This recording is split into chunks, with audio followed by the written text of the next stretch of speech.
Bienvenido, es un placer cada semana tener este momento, tener este espacio para conectarnos. Y con el favor de Dios, estoy esperando que la exposición de la palabra de Dios esté dando fruto en tu corazón. Quiero contarte, si te estás conectando por primera vez o apenas por segunda o tercera vez, que hemos estado viniendo en una serie basada en el Evangelio de San Marcos. Y en el día de hoy estaremos viendo ya nuestro tema número 12. Si por alguna razón apenas estás conectándote, no has visto toda la serie, te animo que ahí en YouTube o en Facebook nos busques Crossbridge Miami Springs. Lo puedes ver tanto en inglés como en español. Y si es en Facebook, para español tienes que agregarle así, Crossbridge Miami Springs en español. Puedes compartirlo con tu familia, con tus amigos, y así nos estarías ayudando a tratar de expandir este mensaje de la palabra de Dios para que llegue a otros lugares. Compártelo con tus amigos y con tu familia, invita a las otras personas. Mi nombre es Henry Rojas, yo soy el pastor del ministerio en español y me encantaría que te contactaras con nosotros. Si tienes motivos de oración, por favor, escribe a mi correo electrónico. Ahí aparece henry@crossbridgemiami.com. Por favor, contáctanos y estaremos orando por tus necesidades. Si tienes alguna pregunta, algún comentario. Y siempre nos gustaría invitarte a que vengas y participes con nosotros personalmente en nuestro servicio, desde la mañana en inglés a las 11:30 en español. El próximo domingo, el domingo 27, vamos a estar teniendo también los dos servicios, pero en el espacio que tenemos de media hora entre los dos servicios, a partir de las 11 hasta las 11:30, tenemos una fiesta de 30 minutos. Un tiempo para convivir las dos comunidades, para conocernos, para estrechar lazos como una sola iglesia, así que estás cordialmente invitado, y siempre aprovechamos para que esas fiestas de 30 minutos sean muy especial para la familia, para los niños pequeños, para los jovencitos. Siempre tenemos algo muy atractivo y sobre todo la invitación a que vengas y adores con nosotros. Acompáñame orando para que Dios, a través de la exposición de su palabra, Él sea glorificado y edifique nuestra vida. Padre, en el nombre de Jesús, te pedimos que nos hables por tu palabra. Gracias por el privilegio, por la bendición que nos das de poder meditar en ella, de poder leerla, estudiarla, pero te pedimos, Señor, que la siembres en nuestro corazón y hagas de nosotros conforme a la verdad de tu palabra. Que tú seas exaltado, que tú seas dado a conocer en verdad para tu honra y tu gloria, y que Cristo sea formado en nuestra vida. Padre, también escucha las peticiones, las oraciones que alguien ahora pueda estar elevando hacia ti. Sé propicio en tu favor y en tu misericordia. En el nombre de Jesús te lo pido. Amén. El libro de Marcos narra los últimos 3 años de Jesús aquí en la tierra. Años que fueron muy intensos. Desde que se encontró con Juan el Bautista, Jesús enfrentó tentaciones en el desierto, hizo milagros, sanó a personas, ganó seguidores, se transfiguró y murió crucificado. Una muerte criminal, pero solo para ser levantado de entre los muertos. ¿Por qué esto debería importarnos?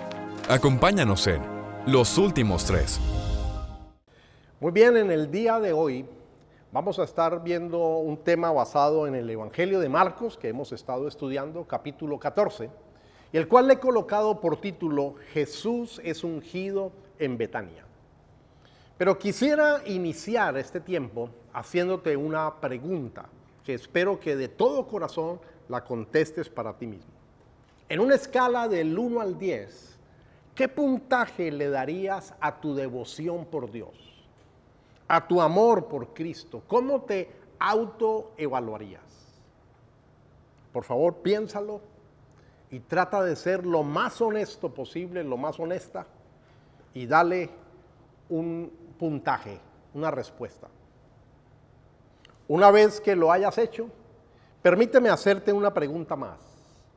¿Revela tu manera de actuar el puntaje que le has dado a tu devoción y amor por Cristo? ¿Es consecuente tu comportamiento con el nivel de devoción y amor que dices tener por el Señor?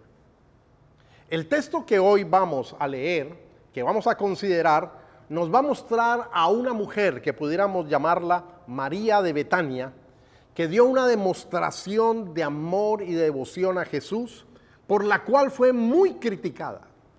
La forma como ella expresó su devoción fue considerada exagerada, como que había ido más allá de los límites. Indudablemente que también este texto entonces confronta cuántas veces nosotros nos creemos con el derecho de colocarnos en la posición de criticar a otro, de considerar que no están haciendo lo que es correcto, y como si nosotros fuéramos el parámetro, el medio adecuado para medir.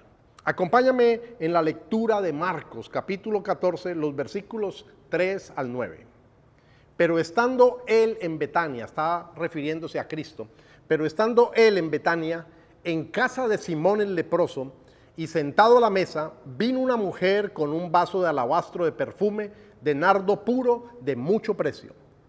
Y quebrando el vaso de alabastro, se lo derramó sobre su cabeza.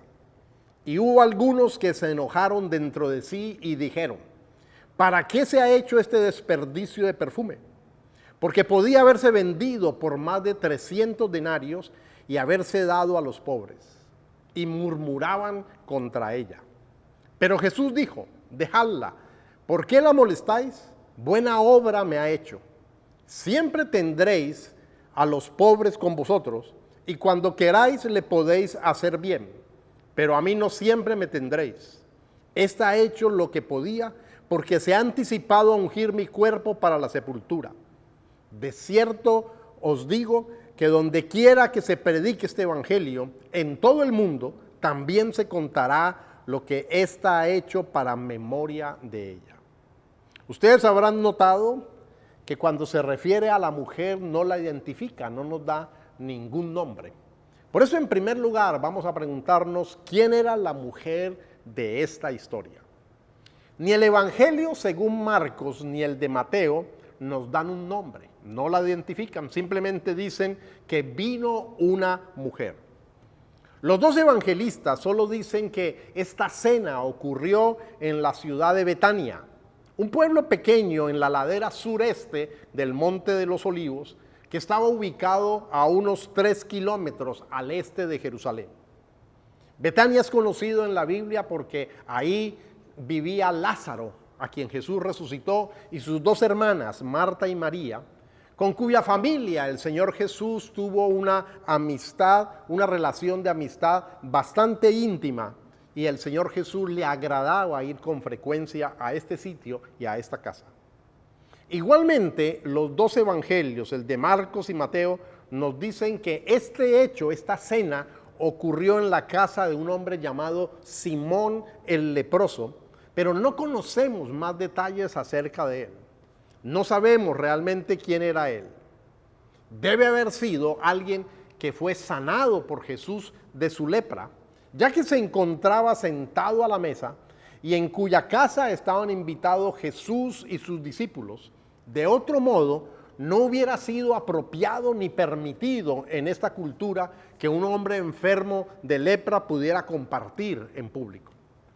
Cuando el texto dice sentado a la mesa, significa en esta cultura que estaban sentados en el piso, en cojines, y estaban reclinados hacia la mesa, recostados hacia la mesa.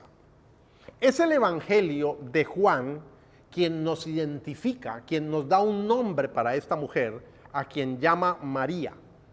Después de decirnos que Jesús vino a Betania, donde estaba Lázaro, a quien Jesús había resucitado, y que es en esta población donde se hace este evento, esta cena donde Jesús está invitado con sus discípulos. Del relato de Juan, entonces nosotros podemos deducir que esta María se trataba de la hermana de Lázaro y de Marta, y lo deducimos porque cuando Juan nos da los nombres, lo hace en una total familiaridad, sin darnos ninguna otra explicación, porque en el capítulo anterior, en el capítulo 11, él ya los ha presentado, los ha identificado, cuando ha narrado la historia de la enfermedad, muerte y resurrección de Lázaro. Veamos un poco cómo el Evangelio de Juan relata este mismo evento de la cena en Betania. Juan 12, del 1 al 4. 6 días antes de la Pascua vino Jesús a Betania, donde estaba Lázaro, el que había estado muerto y a quien había resucitado de los muertos. Y le hicieron allí una cena. Marta servía y Lázaro era uno de los que estaba sentado a la mesa con él. Entonces María tomó una libra de perfume de nardo puro de mucho precio y ungió los pies de Jesús y los enjugó con sus cabellos, y la casa se llenó del olor del perfume. O sea que este es un relato paralelo al que leí anteriormente en el Evangelio según Marcos. Note cómo Juan habla de Marta y María, dando por hecho que los lectores ya saben de quién se trata, pues en el capítulo anterior ha hablado de esta familia. También a través de Juan y de los otros dos evangelistas, nosotros podemos deducir que la familia de Lázaro tenía una relación con este hombre llamado Simón el leproso. Es en la casa de Simón el leproso donde se lleva a cabo la reunión, la cena. Pero dice que Lázaro está sentado a la mesa junto con Jesús. Y Marta está sirviendo, como si se tratara de su propia casa, o mínimo de una casa en la cual ella tiene mucha familiaridad, tiene mucha libertad, mucha confianza. Así que ahí hay una relación, obviamente que no sabemos en qué términos, si eran esposos, si simplemente eran amigos, no lo sabemos. Una palabra de advertencia: no debemos confundir a esta María, la hermana de Lázaro, ni este evento con lo que narra Lucas capítulo 7, donde también Jesús aparece invitado a otra cena en la casa de un hombre también llamado Simón, pero este Simón era un fariseo, donde también una mujer de la ciudad entra, irrumpe y también lleva un frasco de alabastro con un perfume. Pero se nos dice que esta mujer era reconocida como una mujer pecadora, lo cual quiere decir que públicamente no tenían buen concepto de ella. El concepto de la moral de esta mujer era muy bajo ante los ojos de los demás. En otras palabras, era una manera para decir que esta era una mujer prostituta. Esta mujer llevaba, como les dije, también un frasco de alabastro con perfume, pero no se nos dice qué clase de perfume es. E igualmente ella unge con ese perfume a Jesús y lo enjuga, lo seca con sus cabellos y llora sobre los pies de Jesús. Son dos eventos muy parecidos, pero distintos. Uno fue en casa de Simón el fariseo, otro en casa de Simón el leproso. En uno se identifica a la mujer como pecadora y está llorando, quebrantada, arrojada a los pies de Jesús.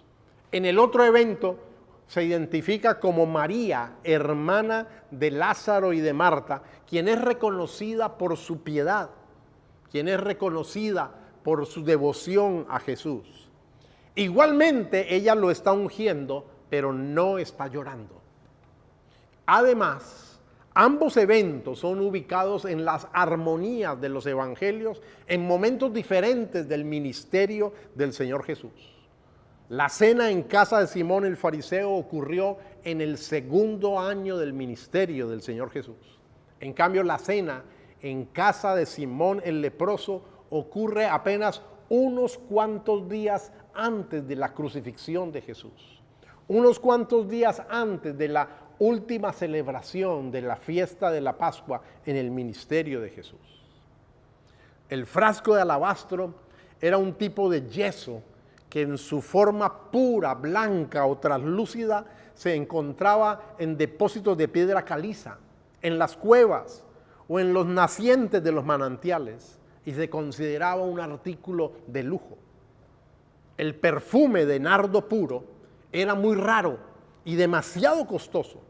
Se importaba de la India y era hecho de una raíz de una planta que se cultivaba en el Himalaya, y su valor de 300 denarios equivaldría al salario de un año de un trabajador en esa época. Era muy costoso.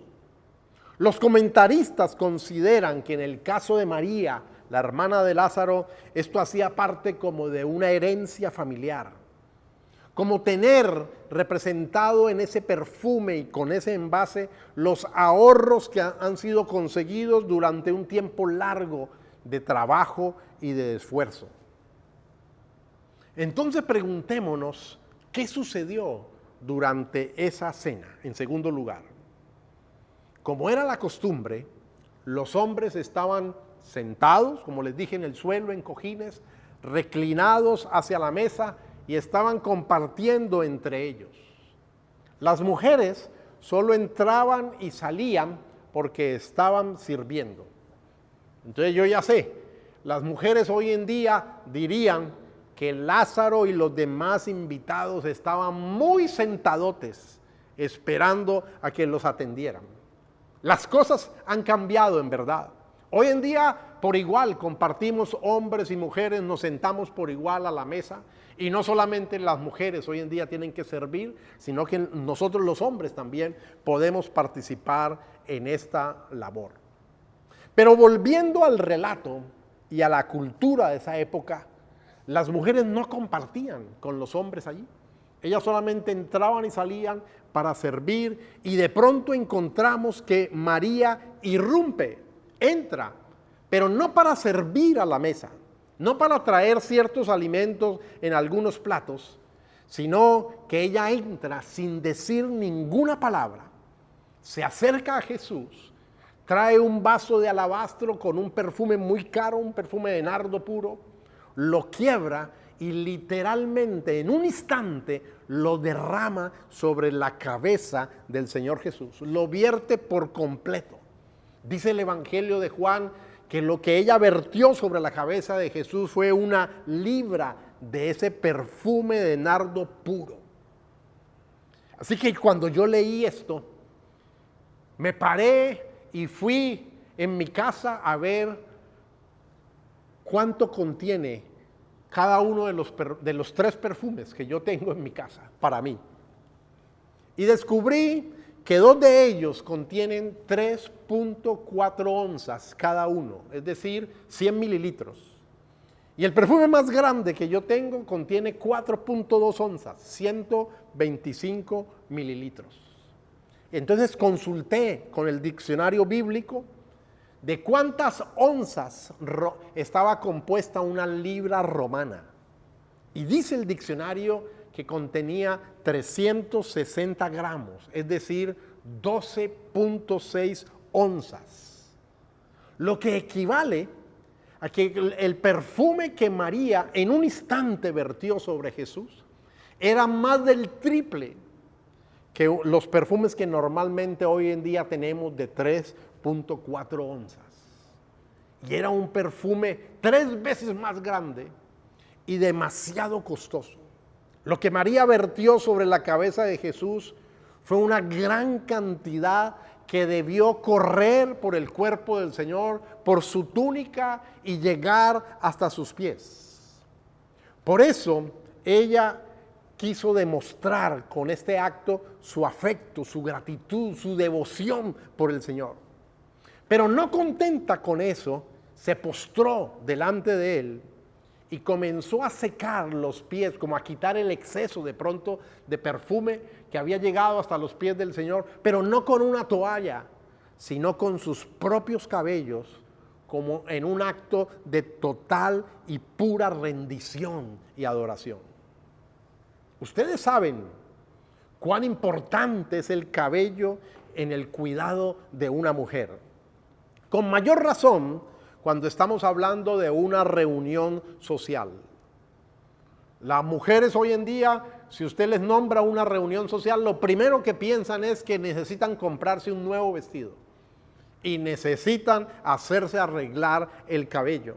Es parte importantísima de su aspecto, de cómo van a lucir para esa ocasión. El acto que María hizo fue un acto de adoración y fue considerado exagerado, de alguna manera no práctico, inútil. Fue calificado de un gran desperdicio. Dice la nueva versión internacional, en el Evangelio de Marcos, dice que los que estaban presentes ahí se indignaron y que la reprendieron con severidad. Consideraron que hubiera sido mejor vender este perfume por más de 300 denarios y con eso ayudar a los pobres. Qué increíble que somos nosotros los seres humanos y cómo creemos que tenemos el derecho de juzgar y de determinar si los actos de los demás son correctos o no. Creemos que si alguien no actúa como nosotros hubiéramos actuado, entonces necesariamente esta persona está actuando mal, como si nosotros fuéramos el estándar adecuado, la norma a seguir. Cuando eso sucede aún en el campo de la iglesia, en el campo de la adoración, de la devoción a Dios, entonces podemos tildar a las personas de fanáticas, de llevadas por sus emociones, de inmaduros, de desconocedores. Lo cierto es que este acto reveló cuánto significaba y cuánto valor tenía Jesús para María.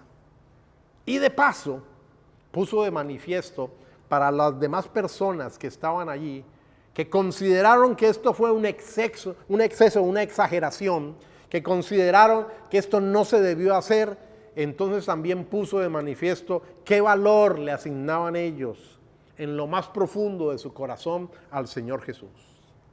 Aún en la iglesia no falta tener de pronto el comité de la crítica, que considera exagerado la manera como alguien quiere adorar a Dios, como alguien quiere consagrarse a Dios, como alguien quiere entregarse y buscar la presencia de Dios.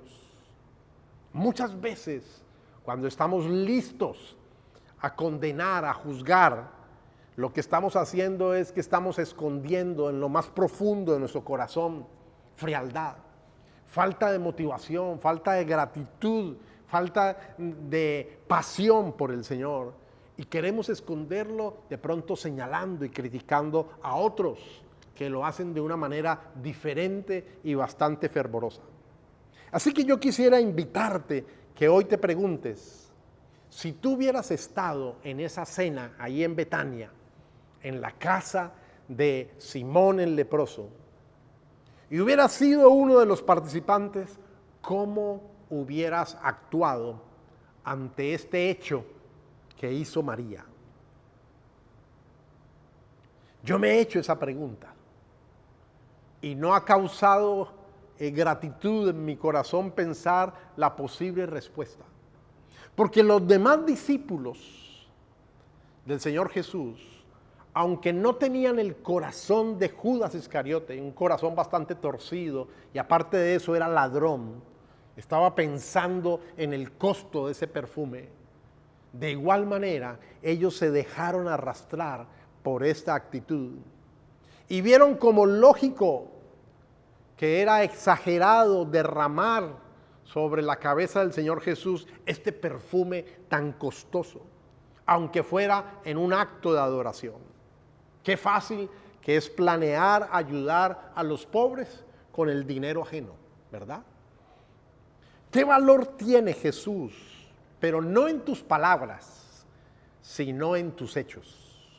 ¿Con qué medida mides el tiempo que dedicas para el Señor y para su obra?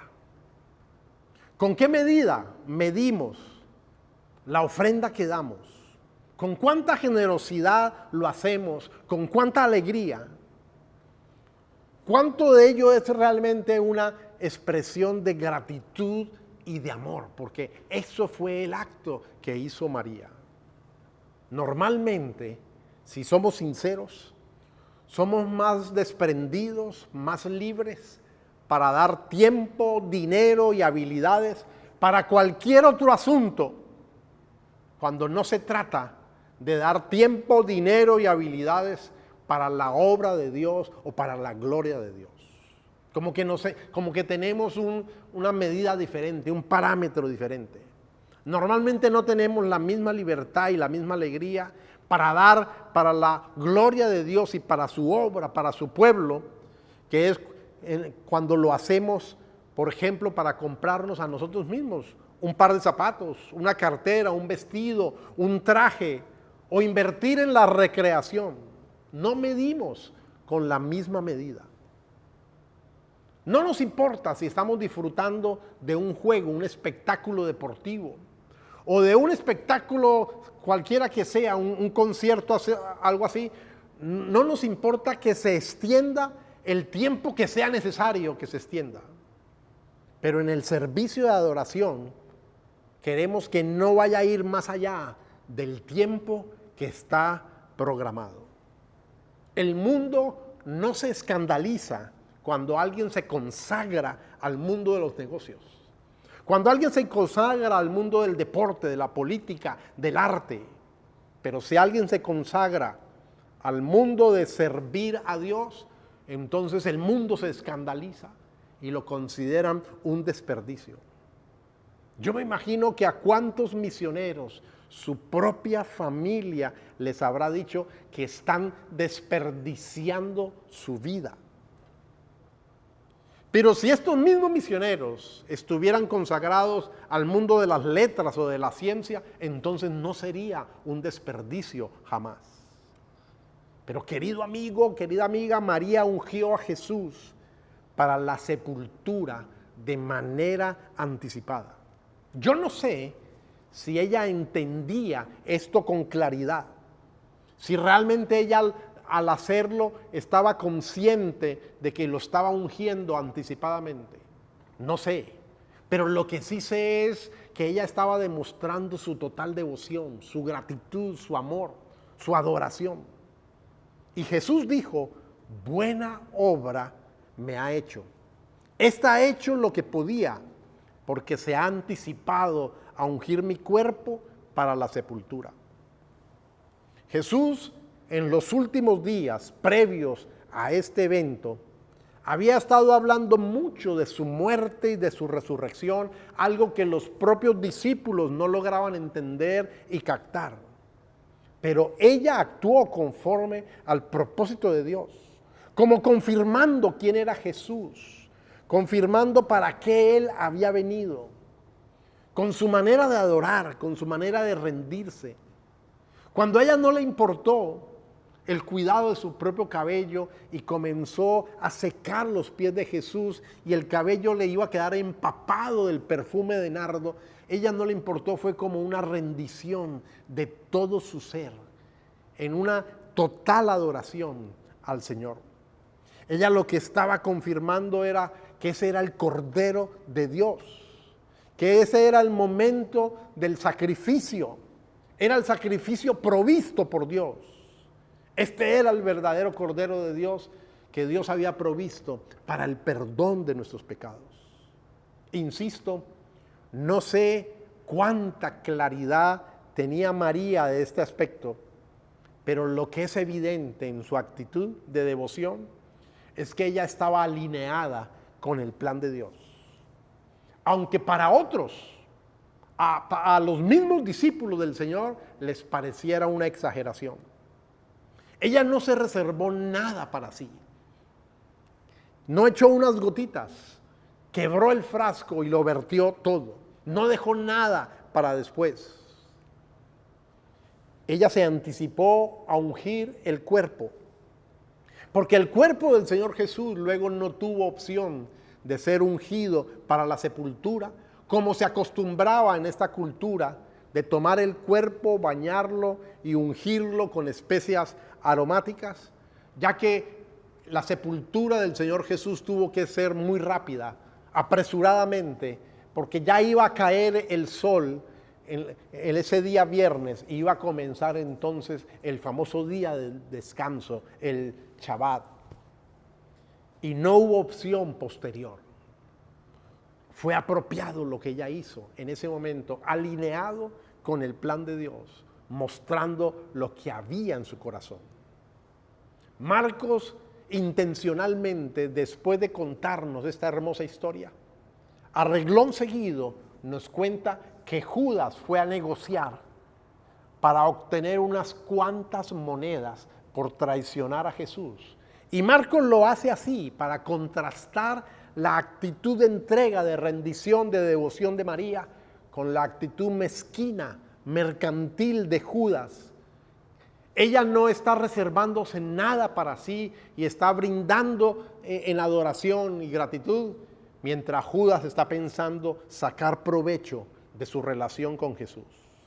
Juan nos dice que Judas mencionó, que fue el primero que dijo que era una exageración, que era un desperdicio, que debía haberse vendido el perfume supuestamente para ayudar a los pobres. Pero Juan nos dice que lo dijo porque él tenía acceso a la bolsa del grupo de las finanzas y de allí él extraía, él robaba dinero. ¿Qué conclusión, qué enseñanzas nos da este pasaje? ¿De qué lado, querido amigo, querida amiga, nos encontramos nosotros? ¿De aquellos que son criticados por su genuina entrega y devoción al Señor? ¿O de aquellos que están listos a criticar y ven que en la entrega al Señor la ven como algo que tiene que ser con medida, calculada, con falta de entusiasmo, con mucha restricción? Tal vez, como te dije, para esconder motivos ocultos en el corazón, donde hay frialdad, donde hay indiferencia, donde hay falta de gratitud, falta de pasión. Honestamente, preguntémonos si tenemos la misma medida para dar de nuestro tiempo, de nuestro dinero, de nuestras habilidades para las cosas que captan la atención normalmente, nuestro interés.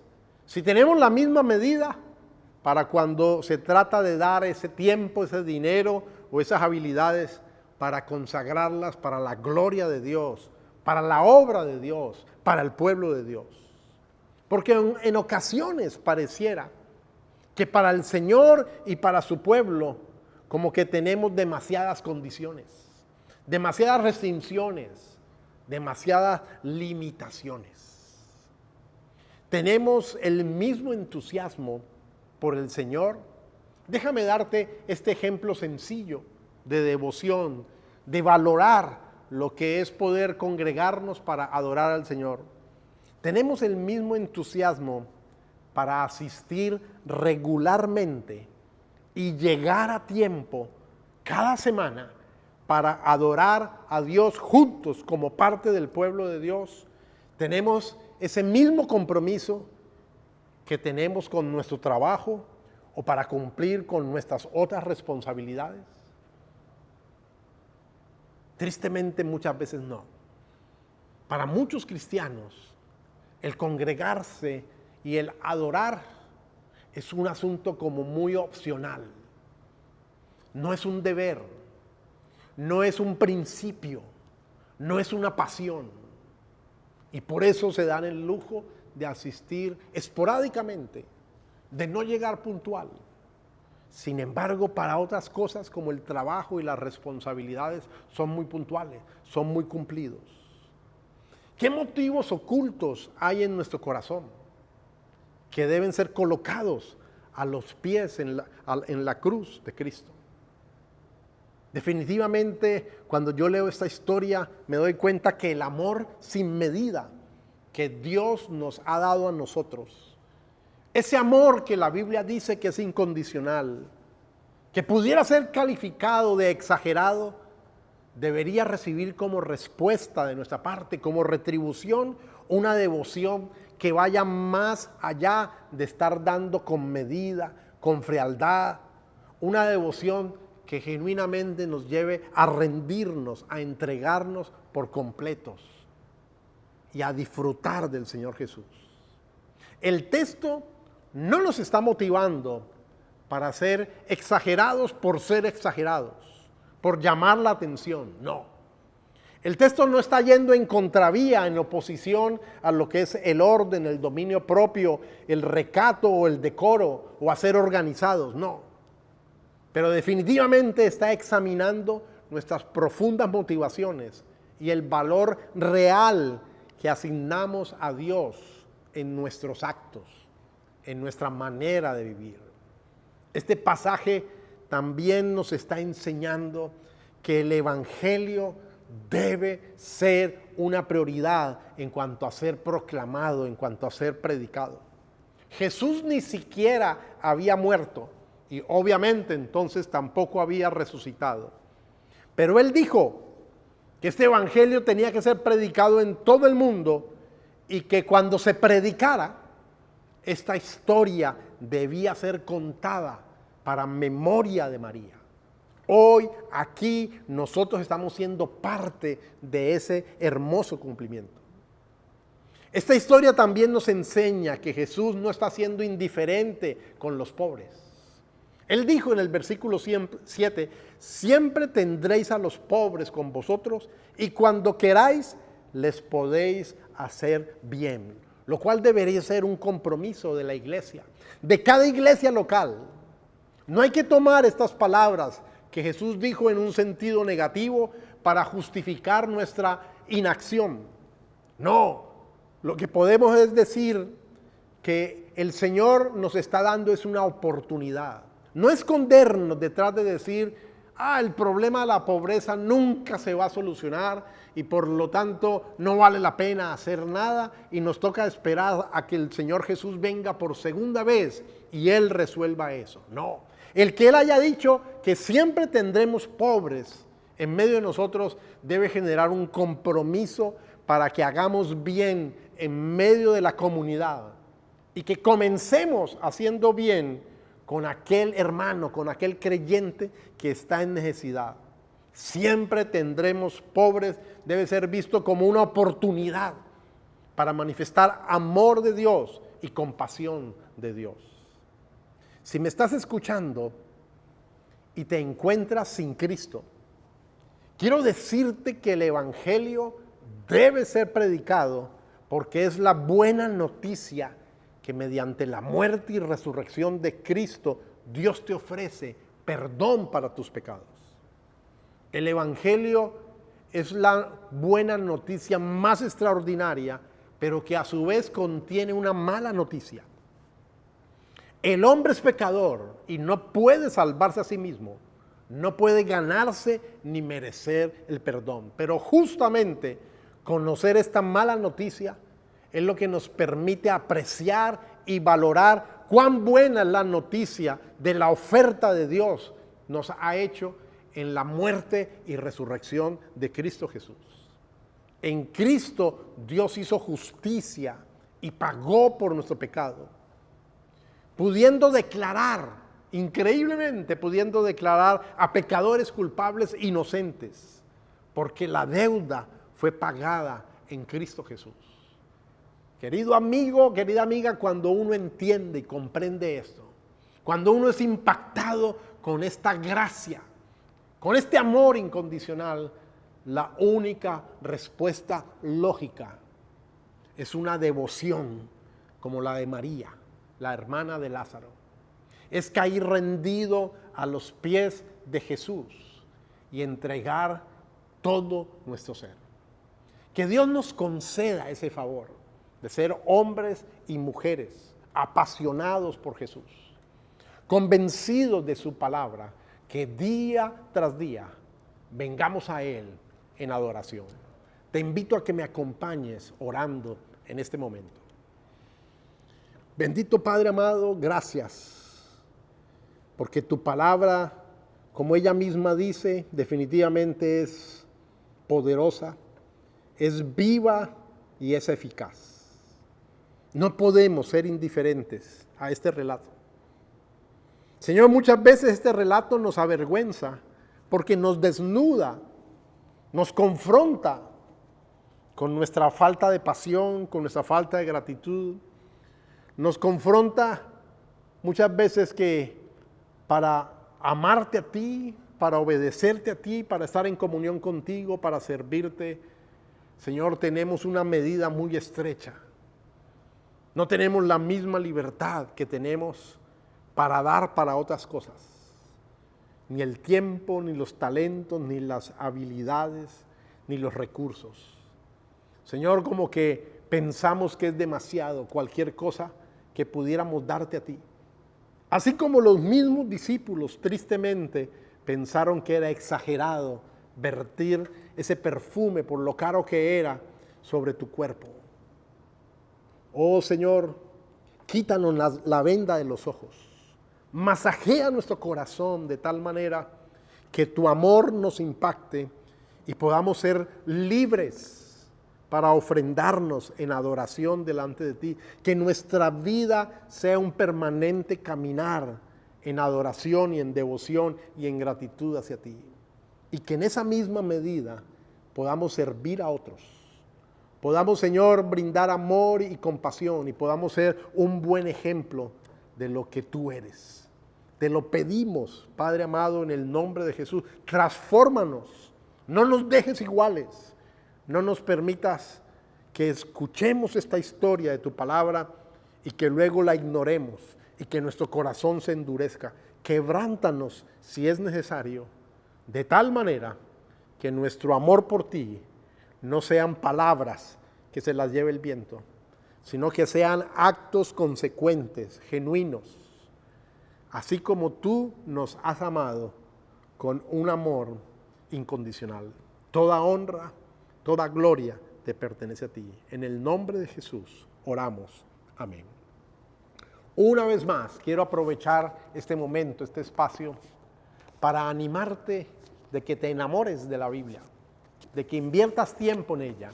Aprovecha la oportunidad de que has estado escuchando la explicación de este pasaje y vuelve a tomar tiempo durante la semana y léelo, pero en una actitud de oración, en una actitud de comunión con Dios, y deja que Dios te hable a través de su palabra. Que el resto de tu semana sea muy provechosa, que Dios te bendiga y que Él te guarde. Muchas gracias por conectarse con nosotros. Si no lo has hecho, no olvides suscribirte a nuestro canal para que no te pierdas ninguno de nuestros episodios. Compártelos con tus amigos y familiares y no olvides que puedes unirte a nosotros en persona cada domingo a las 11:30 a.m.